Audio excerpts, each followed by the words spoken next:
사랑하는 형제자매 여러분, 오늘 밤 우리는 하나님께서 큰 축복을 주시기 전에 나타나시는 확실한 8가지 징조에 대해 함께 나누고자 합니다. 하나님은 우리에게 축복을 주시기를 원하시는 분이십니다. 예레미야 29장 11절에서 여호와께서 말씀하시기를 나는 너희를 향한 나의 생각을 안하니 평안이요 재앙이 아니라 너희에게 미래와 희망을 주는 것이라 하셨습니다. 하나님의 마음은 언제나 우리에게 좋은 것을 주시려는 마음입니다. 그런데 성경을 자세히 살펴보면 하나님께서 큰 축복을 주시기 전에는 반드시 특별한 징조들이 나타남을 발견할 수 있습니다. 마치 큰 비가 오기 전에 구름이 모이고 바람이 불듯이 하나님의 축복도 그 전조가 있는 것입니다. 창세기를 보면 요셉이 애굽의 총리가 되기 전에 어떤 과정을 거쳤는지 알 수 있습니다. 형들에게 팔려 노예가 되고 억울하게 감옥에 갇히고 잊혀지는 시간들을 보냈습니다. 그러나 이 모든 것이 하나님의 큰 축복을 위한 준비 과정이었습니다. 요셉은 보디발의 집에서 종으로 있을 때도 하나님께서 함께 하셔서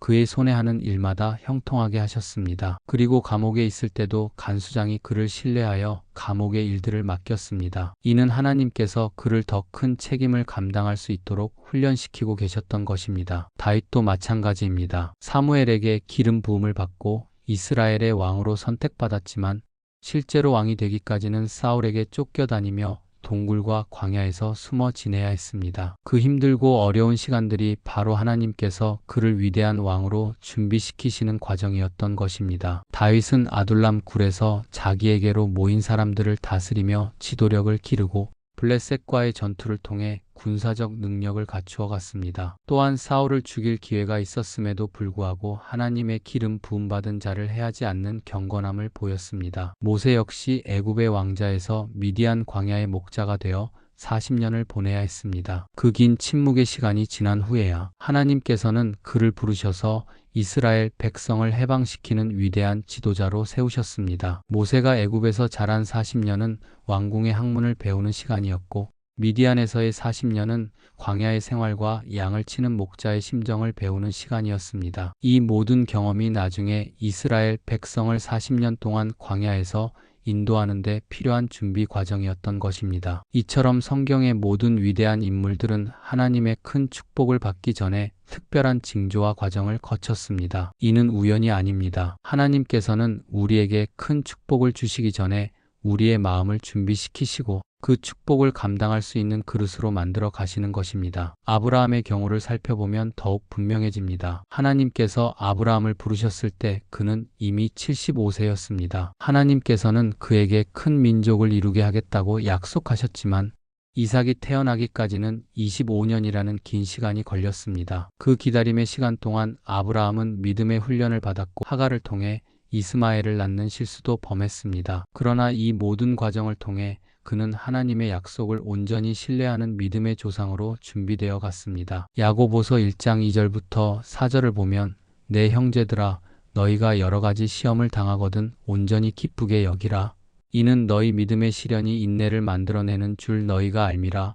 인내를 온전히 이루라. 이는 너희로 온전하고 구비하여 조금도 부족함이 없게 하려 함이라 말씀하셨습니다. 이 말씀에서 중요한 것은 시험이 믿음의 시련이라는 점입니다. 시련은 우리를 파괴하려는 것이 아니라 우리의 믿음을 정금같이 순수하게 만들기 위한 과정입니다. 베드로전서 1장 7절에서도 너희 믿음의 시련이 불로 연단하여도 없어질 금보다 더 귀하여 예수 그리스도께서 나타나실 때에 칭찬과 영광과 존귀를 얻게 하려 함이라 하셨습니다. 하나님의 축복은 무작정 주어지는 것이 아닙니다. 우리가 그 축복을 받을 준비가 되었을 때, 그 축복을 올바르게 사용할 수 있을 때, 그리고 그 축복으로 인해 교만해지지 않고 더욱 하나님께 영광 돌릴 수 있을 때 주어집니다. 솔로몬이 지혜를 구했을 때 하나님께서 지혜뿐만 아니라 부와 영광까지 더하여 주신 것처럼 우리가 올바른 마음으로 하나님의 뜻을 구할 때 하나님은 우리에게 필요한 모든 것을 더하여 주십니다. 로마서 8장 28절에서 우리가 알거니와 하나님을 사랑하는 자, 곧 그의 뜻대로 부르심을 입은 자들에게는 모든 것이 합력하여 선을 이루느니라 하셨습니다. 때로는 우리에게 일어나는 어려움과 시련조차도 하나님의 선하신 계획 안에서 우리를 축복으로 이끄는 과정인 것입니다. 이는 우리가 이해할 수 없는 하나님의 신비로운 섭리입니다. 고린도후서 4장 17절에서는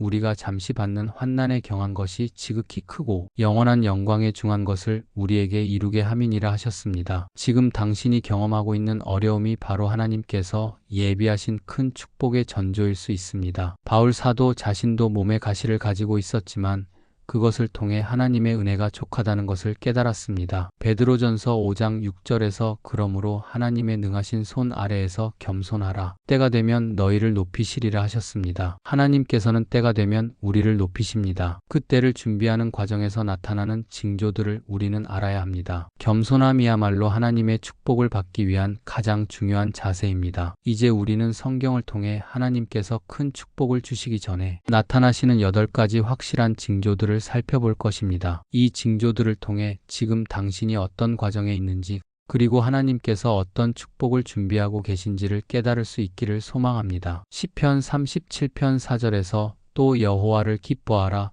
그가 내 마음의 소원을 내게 이루어 주시리로다 하셨습니다. 하나님은 우리의 마음의 소원을 이루어 주시기를 원하십니다. 다만 그 축복이 우리에게 해가 되지 않도록 우리가 그 축복으로 인해 교만해지지 않도록 하시는 것입니다. 하박국 2장 3절에서 이 묵시는 정한 때가 있나니 그 끝을 향하여 달려가며 거짓이 없으리라. 비록 더딜지라도 기다리라. 때가 이르면 반드시 응하리라 하셨습니다. 하나님의 축복에는 정한 때가 있습니다. 그 때를 기다리는 것이 때로는 힘들지만 그 기다림 속에서 하나님은 우리를 준비시켜 가십니다. 마치 농부가 씨를 뿌리고 추수 때까지 참고 기다리는 것처럼 우리도 하나님의 때를 참고 기다려야 합니다. 전도서 3장 1절에서 천하의 범사가 기한이 있고 모든 목적이 이룰 때가 있나니 하셨습니다. 하나님의 축복도 때가 있습니다. 너무 일찍 오면 우리가 감당하지 못하고 너무 늦으면 의미가 없을 수 있습니다. 하나님은 우리에게 가장 좋은 때에 가장 좋은 방법으로 축복을 주십니다. 하나님의 때를 참고 기다려야 합니다. 전도서 3장 1절에서 천하의 범사가 기한이 있고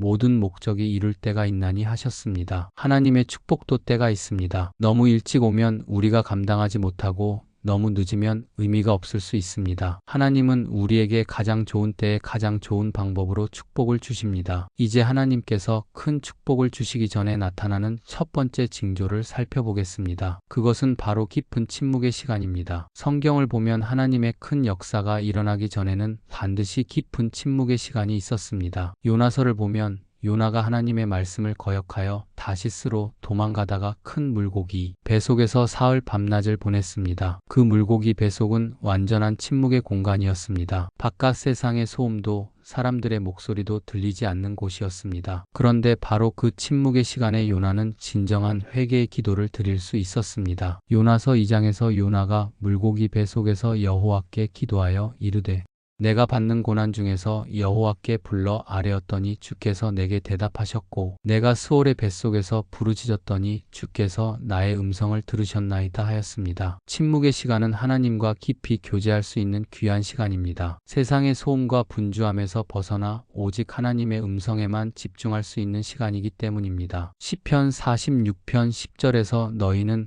가만히 있어 내가 하나님 됨을 알지어다 하셨습니다. 가만히 있다는 것은 단순히 몸을 움직이지 않는다는 뜻이 아니라 마음을 고요히 하여 하나님께 집중하는 것을 의미합니다. 다윗의 경우를 보면 더욱 분명해집니다. 다윗이 사울에게 쫓겨 아둘람 굴에 숨어 있을 때 그곳은 세상과 완전히 단절된 침묵의 공간이었습니다. 그러나 바로 그 시간에 다윗은 하나님과의 깊은 교제를 경험했고 많은 시편을 기록했습니다. 시편 57편은 바로 그 굴에서 기록된 시편으로 내가 하나님께 부르짖으리니 나를 위하여 모든 일을 이루시는 하나님께 하였습니다. 침묵의 시간 동안 하나님께서는 우리에게 새로운 비전을 주시고 앞으로 나아갈 방향을 보여주십니다. 또한 우리의 마음속 깊은 곳에 있는 상처나 두려움, 교만이나 욕심 등을 정결하게 하시는 시간이기도 합니다. 엘리야 선지자도 갈멜산에서의 큰 승리 후에 이세벨의 위협을 받고 로뎀나무 아래에서 죽기를 구했습니다. 그리고 호렙산까지 40일을 걸어가서 굴에 숨어 있었습니다. 그때 하나님께서는 바람이나 지진이나 불이 아닌 세미한 음성으로 그에게 말씀하셨습니다. 열왕기상 19장 12절에서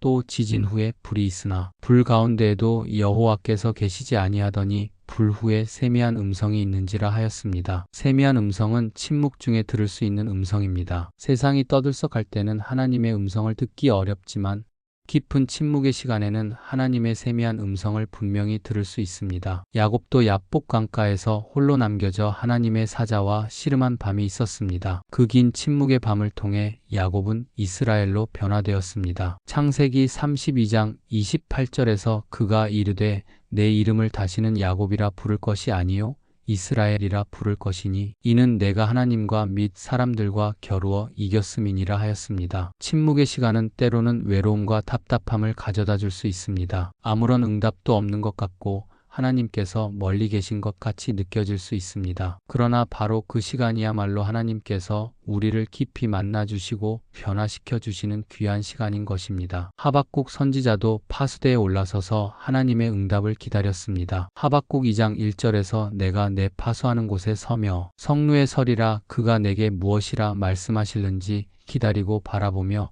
나의 질문에 대하여 어떻게 대답하실는지 보리라 하였습니다. 그 기다림의 시간이 바로 침묵의 시간이었습니다. 침묵의 시간 동안 우리는 자신을 돌아보게 됩니다. 지금까지 너무 바쁘게 살아오면서 놓쳤던 것들, 하나님과의 관계에서 소홀히 했던 것들을 발견하게 됩니다. 또한 진정으로 중요한 것이 무엇인지, 하나님께서 원하시는 것이 무엇인지를 깨닫게 됩니다. 이 침묵의 시간을 견디어내는 것이 중요합니다. 조급해하거나 불안해하지 말고 하나님의 때를 기다리며 그 시간을 하나님과의 깊은 교제의 시간으로 활용해야 합니다. 시편 27편 14절에서 너는 여호와를 기다릴지어다 강하고 담대하며 여호와를 기다릴지어다 하셨습니다. 침묵의 시간이 길어질수록 더 큰 축복이 준비되고 있다고 믿으시기 바랍니다. 하나님께서는 그 침묵의 시간 동안 우리를 더욱 견고하게 만들어 가시고 앞으로 받을 축복을 감당할 수 있는 그릇으로 준비시켜 가십니다. 두 번째 징조는 예상치 못한 시험과 연단의 시간입니다. 욥기를 보면 의로운 욥이 하루아침에 모든 것을 잃었습니다. 재산과 자녀들을 잃고 온몸에 악창이 났으며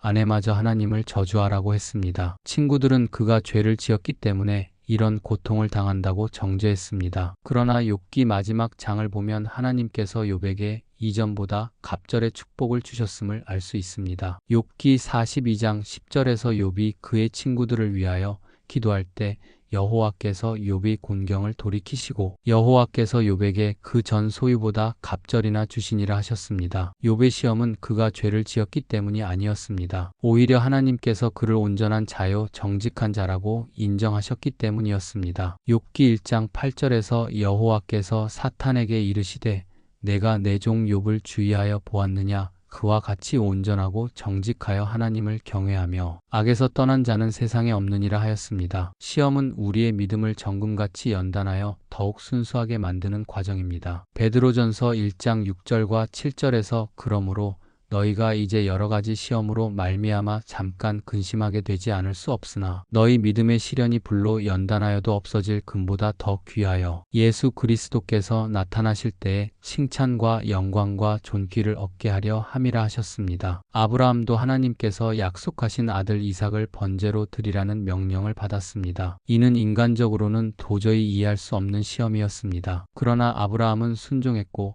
하나님께서는 그의 믿음을 보시고 더 큰 축복을 약속하셨습니다. 창세기 22장 16절부터 18절에서 여호와께서 이르시되 내가 나를 가리켜 맹세하노니 내가 이같이 행하여 내 아들 내 독자도 아끼지 아니하였은즉 내가 내게 큰 복을 주고 내 씨가 크게 번성하여 하늘의 별과 같고 바닷가의 모래와 같게 하리니 내 씨가 그 대적의 성문을 차지하리라. 또 내 씨로 말미암아 천하 만민이 복을 받으리니 이는 내가 나의 말을 청종하였음이니라 하셨습니다. 시험과 연단의 과정에서 가장 중요한 것은 하나님에 대한 신뢰를 잃지 않는 것입니다. 비록 이해할 수 없는 상황이 닥쳐와도 하나님의 선하심과 신실하심을 의심하지 않는 것입니다. 로마서 8장 18절에서 생각하건대 현재의 고난은 장차 우리에게 나타날 영광과 비교할 수 없도다 하셨습니다. 다니엘과 세 친구들의 경우도 마찬가지입니다. 그들은 바벨론의 포로로 끌려가서 우상에게 절하라는 강요를 받았습니다. 사드락과 메삭과 아벳느고는 풀무불에 던져지는 위험을 무릅쓰고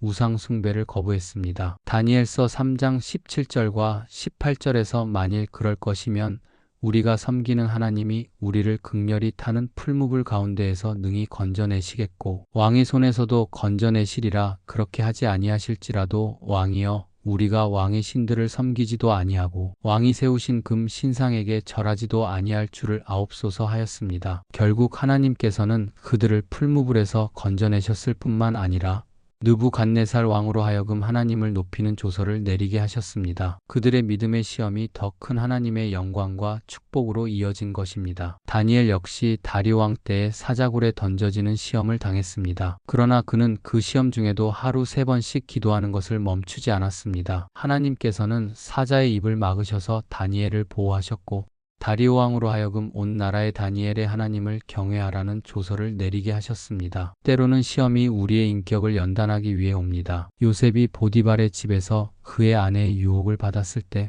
그는 어떻게 이 큰 악을 행하여 하나님께 죄를 지으리까 하며 거절했습니다. 그러나 그 결과로 억울하게 감옥에 갇히게 되었습니다. 인간적으로 보면 선을 행했는데 오히려 고난을 당한 것입니다. 그러나 하나님께서는 그 감옥에서도 요셉과 함께 하셨고 나중에 그를 애굽의 총리로 세우셨습니다. 창세기 39장 21절에서 여호와께서 요셉과 함께 하시고 그에게 인자를 베푸사 전옥에게 은혜를 받게 하심에 하셨습니다. 시험과 연단의 시간은 또한 우리의 의존성을 깨뜨리는 시간이기도 합니다. 우리가 의지하던 것들, 돈이나 권력이나 사람들이 모두 소용없다는 것을 깨닫게 됩니다. 오직 하나님만이 우리의 참된 피난처요 도움이 되신다는 것을 경험하게 됩니다. 시편 46편 1절에서 하나님은 우리의 피난처시요 힘이시니 환난 중에 만날 큰 도움이시라 하셨습니다. 환난이 왔을 때 비로소 우리는 하나님이 얼마나 큰 도움이 되시는지를 깨닫게 됩니다. 한나의 경우를 보면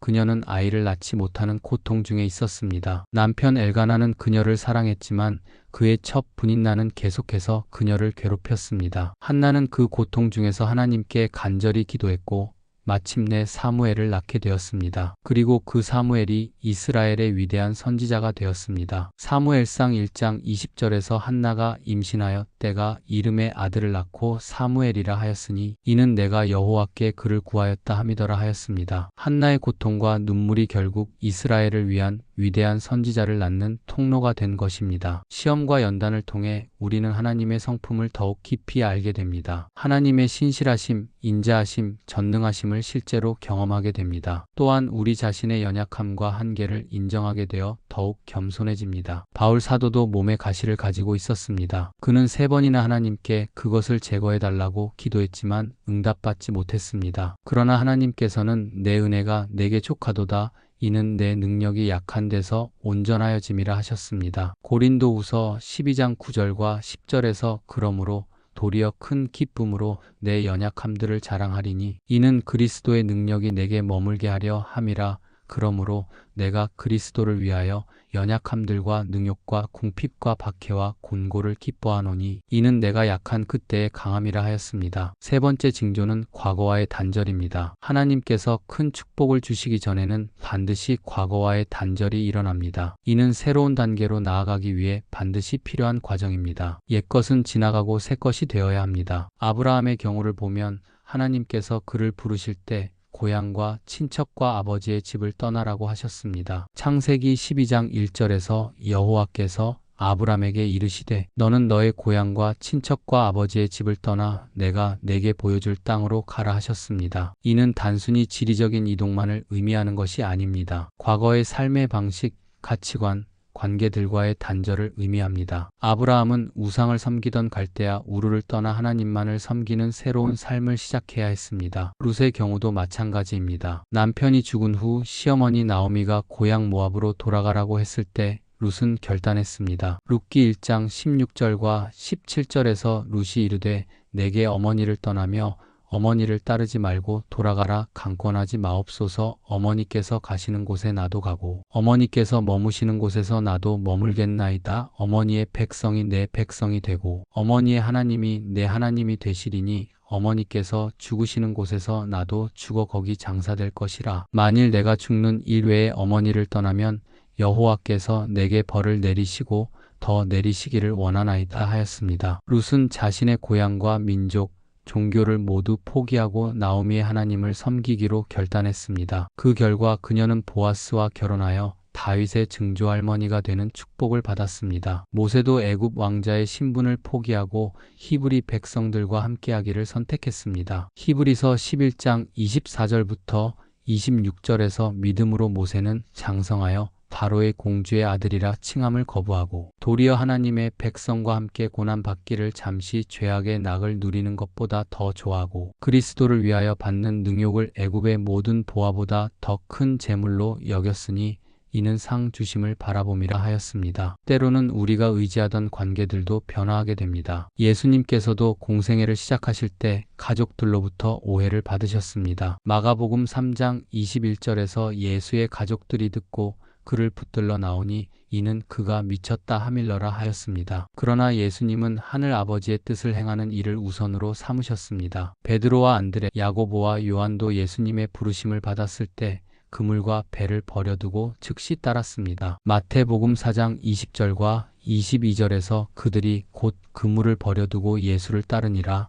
그들이 곧 배와 아버지를 버려두고 예수를 따르니라 하였습니다. 이러한 과거와의 단절은 때로는 매우 고통스럽고 어려운 과정입니다. 익숙한 것들을 포기해야 하고 안정감을 잃게 될 수도 있습니다. 그러나 하나님께서는 우리가 포기한 것보다 훨씬 더 큰 것을 주시려고 준비하고 계십니다. 마태복음 19장 29절에서 또 내 이름을 위하여 집이나 형제나 자매나 부모나 자식이나 전토를 벌인 자마다 여러 배를 받고 또 영생을 상속하리라 하셨습니다. 하나님을 위해 포기한 것들에 대해 하나님은 여러 배로 갚아주십니다. 바울 사도도 자신의 과거를 배설물로 여겼습니다. 빌립보서 3장 7절과 8절에서 그러나 무엇이든지 내게 유익하던 것을 내가 그리스도를 위하여 해로 여길 뿐더러 또한 모든 것을 해로 여김은 내 주 그리스도 예수를 아는 지식이 가장 고상하기 때문이라. 내가 그를 위하여 모든 것을 잃어버리고 배설물로 여김은 그리스도를 얻고 하였습니다. 바울은 자신이 가말리엘 문화에서 배운 학문, 바리새인으로서의 지위, 로마 시민권 등 모든 것을 배설물로 여겼습니다. 그리고 오직 그리스도를 아는 지식을 가장 고상한 것으로 여겼습니다. 과거와의 단절은 또한 죄와 악한 습관들로부터의 단절을 의미하기도 합니다. 골로새서 3장 9절과 10절에서 너희가 서로 거짓말을 하지 말라.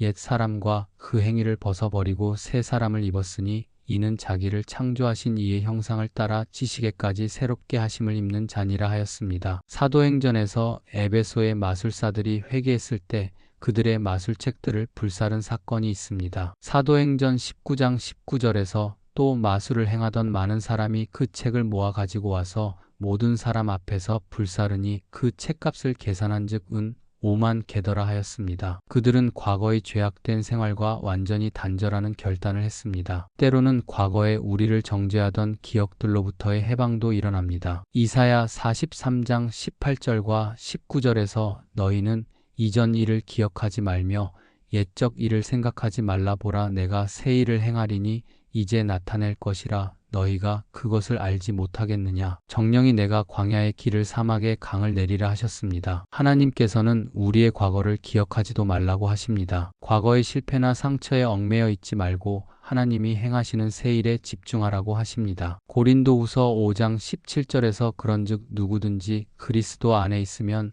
새로운 피조물이라. 이전 것은 지나갔으니 보라 새 것이 되었도다 하셨습니다. 우리가 그리스도 안에 있을 때 우리는 새로운 피조물이 됩니다. 이전 것은 모두 지나가고 새로운 것이 됩니다. 과거와의 단절은 또한 새로운 정체성을 갖는 것을 의미합니다. 야곱이 이스라엘로 이름이 바뀐 것처럼 시몬이 베드로가 된 것처럼 사울이 바울이 된 것처럼 말입니다. 하나님께서는 우리에게 새로운 이름, 새로운 정체성을 주십니다. 이사야 62장 2절에서 이방 나라들이 내 공의를 모든 왕들이 내 영광을 볼 것이요 너는 여호와의 입으로 정하실 새 이름으로 일컬음을 받을 것이라 하셨습니다. 하나님께서 정하시는 새 이름은 우리의 새로운 운명과 사명을 나타냅니다. 과거와의 단절 과정에서 중요한 것은 미련을 두지 않는 것입니다. 롯의 아내처럼 뒤를 돌아보면 안 됩니다. 누가복음 9장 62절에서 예수께서 이르시되 손에 쟁기를 잡고 뒤를 돌아보는 자는 하나님의 나라에 합당하지 아니하니라 하셨습니다. 또한 과거를 원망하거나 후회하지 않는 것도 중요합니다. 하나님께서 허락하신 모든 과정에는 다 의미가 있습니다. 요셉이 형들에게 말한 것처럼 당신들이 나를 해하려 하였으나 하나님은 그것을 선으로 바꾸사 오늘과 같이 많은 백성의 생명을 구원하게 하시려 하셨나니라 하였습니다. 과거와의 단절은 두려움을 동반할 수 있습니다. 미래에 대한 확신이 없기 때문입니다. 그러나 하나님께서는 아브라함에게 약속하신 것처럼 우리에게도 복의 근원이 되게 하십니다. 창세기 12장 2절에서 내가 너로 큰 민족을 이루고 내게 복을 주어 내 이름을 창대하게 하리니 너는 복의 근원이 될지라 하셨습니다. 네 번째 징조는 예상치 못한 만남들입니다. 하나님께서 큰 축복을 주시기 전에는 반드시 특별한 사람들과의 만남이 준비되어 있습니다. 이 만남들은 대개 우리가 예상하지 못한 때, 예상하지 못한 장소에서 예상하지 못한 사람들과 이루어집니다. 엘리야 선지자가 가뭄 중에 사르밧 과부를 만난 것이 그 좋은 예입니다. 열왕기상 17장에서 하나님께서는 엘리야에게 사르밧으로 가서 거기 있는 한 과부가 너를 공급하리라 하셨습니다. 그런데 그 과부는 자신도 마지막 음식을 먹고 죽을 상황이었습니다. 그러나 엘리야가 먼저 자신을 위해 떡을 만들어 달라고 했을 때 그 과부는 순종했습니다. 그 결과 가루 한 움큼과 기름 조금이 가뭄이 끝날 때까지 떨어지지 않는 기적이 일어났습니다. 열왕기상 17장 16절에서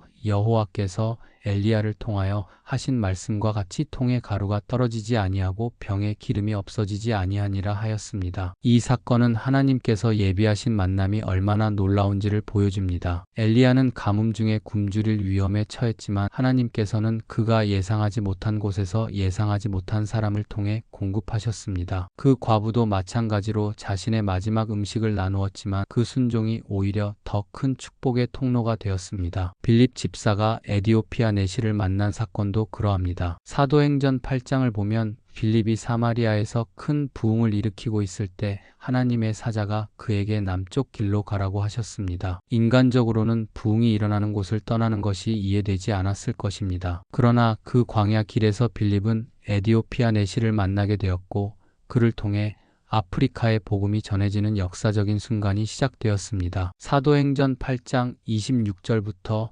27절에서 주의 사자가 빌립에게 말하여 이르되 일어나서 남쪽으로 향하여 예루살렘에서 가사로 내려가는 길까지 가라 하니 그 길은 광야라. 일어나서 가니 에디오피아 사람 곧 에디오피아 여왕 간다게의 모든 국고를 맡은 관리인 네시가 예배하러 예루살렘에 왔다가 하였습니다. 리브가가 우물가에서 아브라함의 종 엘리에셀을 만난 것도 하나님이 예비하신 만남이었습니다. 엘리에셀은 이삭의 아내를 구하기 위해 먼 길을 왔는데 우물가에서 기도했습니다. 내가 소녀에게 물을 달라 하면 마시라 하고 내 약대에게도 마시게 하겠다 하는 자를 주인 이삭을 위해 정하신 자로 알겠나이다 하고 기도했을 때 바로 그 기도대로 응답해 주신 사람이 리브가였습니다. 창세기 24장 14절에서 내가 한 소녀에게 말하기를 청하건대 너의 물동이를 기울여 나로 마시게 하라 하리니 그가 말하기를 당신이 마시시고 당신의 약대에게도 마시게 하리라 하면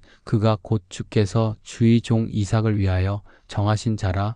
이로 인하여 주께서 나의 주인에게 인자를 베푸심을 내가 알겠나이다 하였습니다. 이런 예상치 못한 만남들은 대부분 우리가 어려운 상황에 있을 때 일어납니다. 마치 하나님께서 우리가 힘들어할 때 특별한 도움을 보내시는 것 같습니다. 이는 우연이 아니라 하나님의 세밀한 계획입니다. 다윗이 골리앗과 싸우기 전에 형들을 위해 음식을 가져다 주러 전쟁터에 갔던 것도 그러합니다. 단순히 심부름을 하러 간 것이었지만 그곳에서 이스라엘 백성들이 골리앗 때문에 두려워하고 있는 것을 보게 되었습니다. 그리고 그 순간이 다윗이 하나님의 영광을 나타낼 기회가 되었습니다. 사무엘상 17장 17절부터 18절에서 이새가 그의 아들 다윗에게 이르되 내 형들을 위하여 이 볶은 곡식한 에바와 이 떡 10덩이를 가지고 진영으로 속히 가서 내 형들에게 주고 이 치즈 10덩이를 가져다가 그들의 천부장에게 주고 내 형들의 안부를 살피고 증표를 가져오라 하니라 하였습니다. 예상치 못한 만남들에는 특별한 특징이 있습니다. 첫째, 그 만남들은 보통 우리가 계획하지 않은 때에 일어납니다. 둘째, 그 사람들은 우리가 예상하지 못한 배경을 가지고 있습니다. 셋째, 그 만남을 통해 우리는 새로운 차원의 축복을 경험하게 됩니다. 룻이 나오미를 따라 베들레헴에 왔을 때 보아스의 밭에서 이삭을 줍게 된 것도 그러한 만남이었습니다. 룻기 2장 3절에서 룻이 가서 베는 자를 따라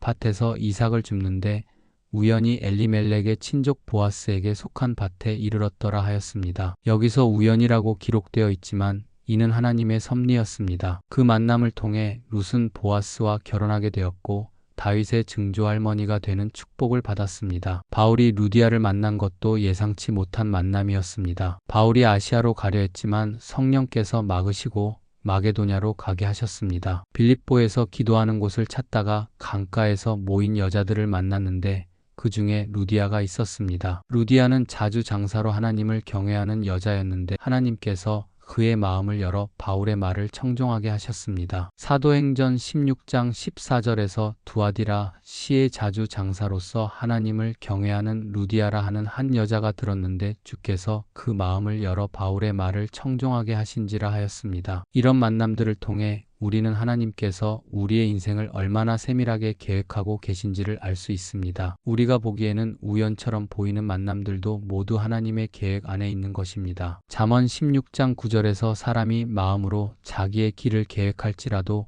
그의 걸음을 인도하시는 이는 여호와시니라 하셨습니다. 우리는 우리 나름대로 계획을 세우지만 결국 우리의 걸음을 인도하시는 분은 하나님이십니다. 또한 잠언 19장 21절에서 사람의 마음에는 많은 계획이 있어도 오직 여호와의 뜻이 완전히 서리라 하셨습니다. 우리의 작은 계획들보다 하나님의 큰 뜻이 이루어지는 것입니다. 예상치 못한 만남들은 때로는 우리를 당황하게 만들 수도 있습니다. 우리가 예상하지 못한 상황이나 사람들과 마주하게 되기 때문입니다. 그러나 이럴 때일수록 하나님께서 무엇을 하고 계신지 주의 깊게 살펴보아야 합니다. 다섯 번째 징조는 기도 응답의 지연입니다. 성경을 보면 하나님께서 큰 축복을 주시기 전에는 기도 응답이 지연되는 경우가 많습니다. 이는 하나님께서 우리의 기도를 듣지 못하셔서가 아니라 더 좋은 때에 더 좋은 방법으로 응답하시기 위함입니다. 한나의 기도를 보면 이를 분명히 알 수 있습니다. 한나는 아이를 낳지 못하는 고통 중에서 해마다 실로로 올라가 기도했습니다. 그의 기도는 간절했고 눈물이 섞인 기도였습니다. 사무엘상 1장 10절에서 한나가 마음이 괴로워서 여호와께 기도하고 통곡하며 하였습니다. 한나의 기도는 즉시 응답되지 않았습니다. 몇 년을 기다려야 했습니다. 그러나 그 기다림의 시간 동안 한나의 믿음은 더욱 깊어졌고 하나님에 대한 의존은 더욱 절대적이 되었습니다. 그리고 마침내 사무엘을 낳았을 때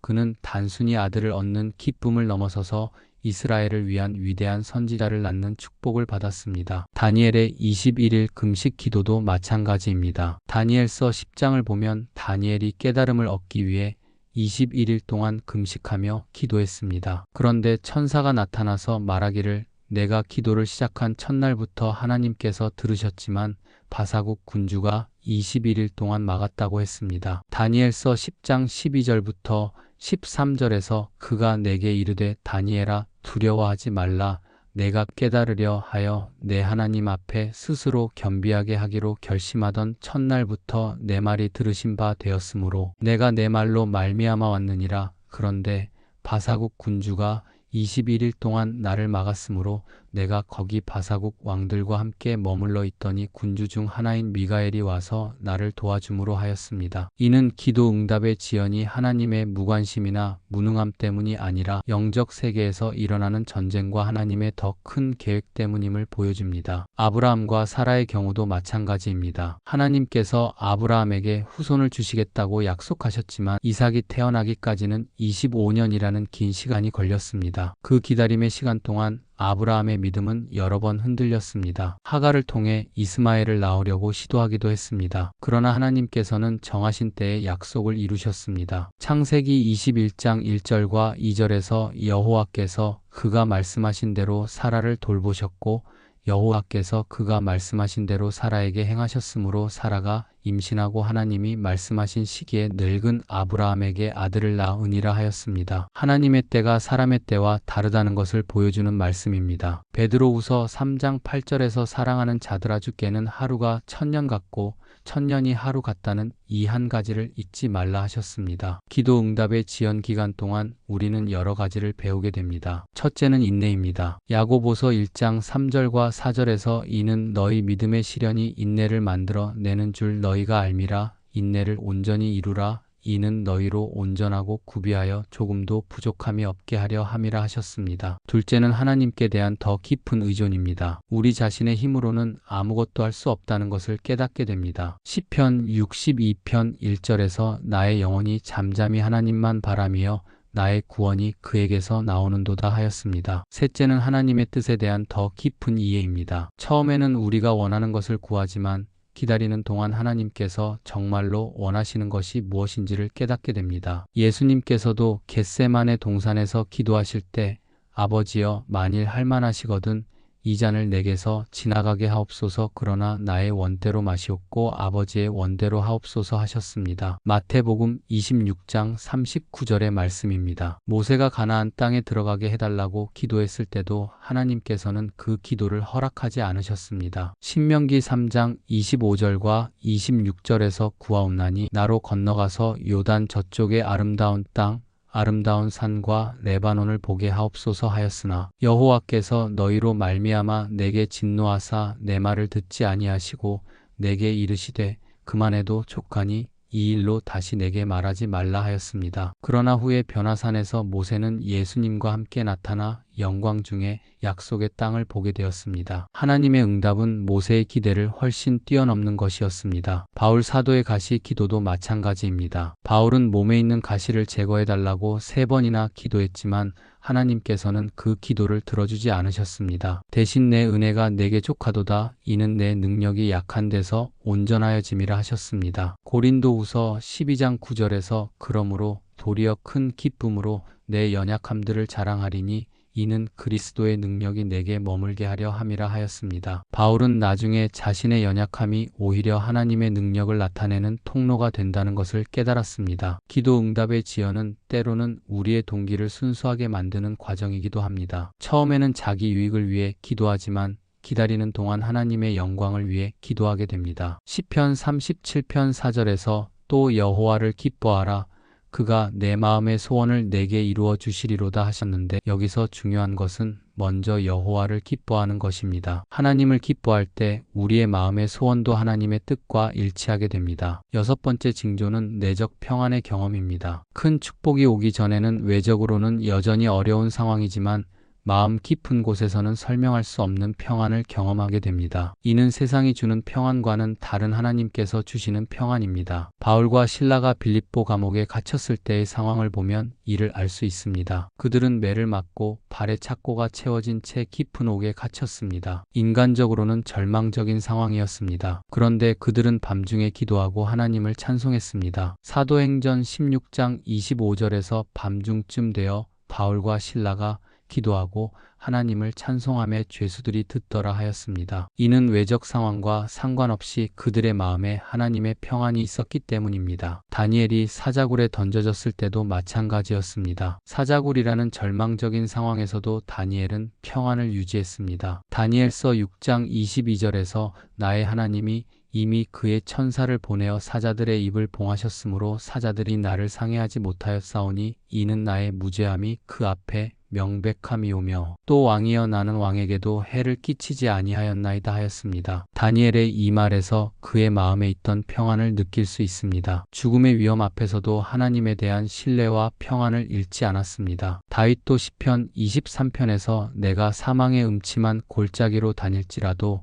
해를 두려워하지 않을 것은 주께서 나와 함께 하심이라 주의 지팡이와 막대기가 나를 안위하시나이다 하였습니다. 어떤 어려운 상황에서도 하나님께서 함께 하신다는 확신이 그에게 평안을 주었습니다. 이런 내적 평안은 인간의 이해를 뛰어넘는 하나님의 평안입니다. 빌립보서 4장 7절에서 모든 지각에 뛰어난 하나님의 평강이 그리스도 예수 안에서 너희 마음과 생각을 지키시리라 하셨습니다. 요한복음 14장 27절에서 예수님께서 평안을 너희에게 끼치노니 곧 나의 평안을 너희에게 주노라 내가 너희에게 주는 것은 세상이 주는 것과 같지 아니하니라 너희는 마음에 근심하지도 말고 두려워하지도 말라 하셨습니다. 세상이 주는 평안은 환경이 좋을 때만 유지되지만 하나님이 주시는 평안은 어떤 환경에서도 유지됩니다. 이는 환경에 의존하는 평안이 아니라 하나님과의 관계에서 오는 평안이기 때문입니다. 하나님의 평안은 또한 미래에 대한 확신을 동반합니다. 비록 지금은 어렵지만 하나님께서 선한 결말을 주실 것이라는 확신이 있습니다. 로마서 8장 28절의 말씀처럼 모든 것이 합력하여 선을 이룰 것이라는 믿음이 있습니다. 일곱 번째 징조는 초자연적인 공급의 경험입니다. 하나님께서 큰 축복을 주시기 전에는 기적적인 공급을 경험하게 됩니다. 이는 앞으로 받을 축복을 감당할 수 있는 믿음을 기르기 위함이기도 하고 하나님의 신실하심을 확인하는 과정이기도 합니다. 엘리야가 그리 시냇가에서 까마귀들이 가져다주는 떡과 고기로 생활한 것이 그 예입니다. 열왕기상 17장 6절에서 까마귀들이 아침에도 떡과 고기를 저녁에도 떡과 고기를 가져왔고 그가 시냇물을 마셨더라 하였습니다. 까마귀는 원래 부정한 새로 여겨졌지만 하나님께서는 그 까마귀를 통해 선지자를 먹이셨습니다. 이는 하나님께서 어떤 방법으로든 당신의 종을 공급하실 수 있다는 것을 보여줍니다. 광야에서 이스라엘 백성들이 40년 동안 만나와 메추라기를 공급받은 것도 초자연적인 공급이었습니다. 출애굽기 16장 35절에서 이스라엘 자손이 사람이 거주하는 땅에 이르기까지 40년 동안 만나를 먹었으니 곧 가나안 땅 접경에 이르기까지 그들이 만나를 먹었더라 하였습니다. 만나는 매일 새벽에 이슬과 함께 내렸고 안식일 전날에는 이틀분이 내렸습니다. 이는 자연 법칙을 뛰어넘는 하나님의 초자연적인 공급이었습니다. 엘리사 시대의 수넴 여인의 기름이 불어난 사건도 그러합니다. 그 여인은 남편이 죽고 빚을 갚지 못해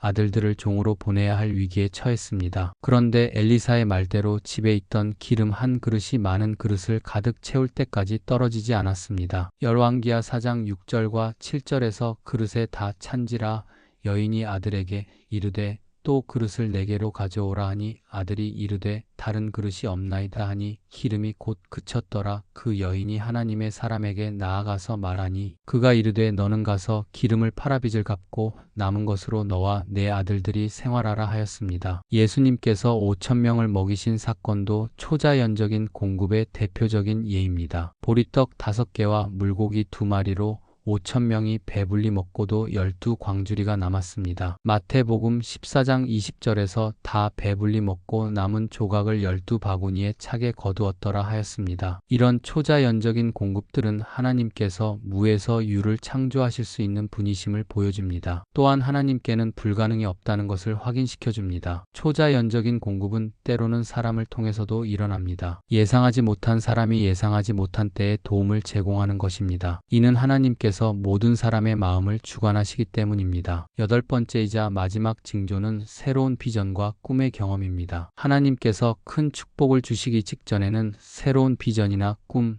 계시를 주십니다. 이는 앞으로 받을 축복의 성격과 방향을 미리 보여주시는 것입니다. 요셉의 경우를 보면 이를 분명히 알 수 있습니다. 요셉은 어릴 때부터 특별한 꿈을 꾸었습니다. 형들의 곡식단이 자신의 곡식단에게 절하는 꿈, 해와 달과 11별이 자신에게 절하는 꿈을 꾸었습니다. 창세기 37장 9절에서 요셉이 다시 꿈을 꾸고 그의 형들에게 말하여 이르되 내가 또 꿈을 꾼즉 해와 달과 11별이 내게 절하더이다 하니라 하였습니다. 당시에는 그 꿈이 교만한 소년의 허황된 상상으로 여겨졌지만 나중에 요셉이 애굽의 총리가 되었을 때 그 꿈이 그대로 이루어졌습니다. 사울이 다메섹으로 가는 길에서 예수님을 만난 사건도 그러합니다. 사도행전 9장에서 사울은 하늘에서 비치는 빛을 보고 예수님의 음성을 들었습니다. 그리고 아나니아를 통해 이방인의 사도가 될 것이라는 비전을 받았습니다. 사도행전 9장 15절에서 주께서 이르시되 가라.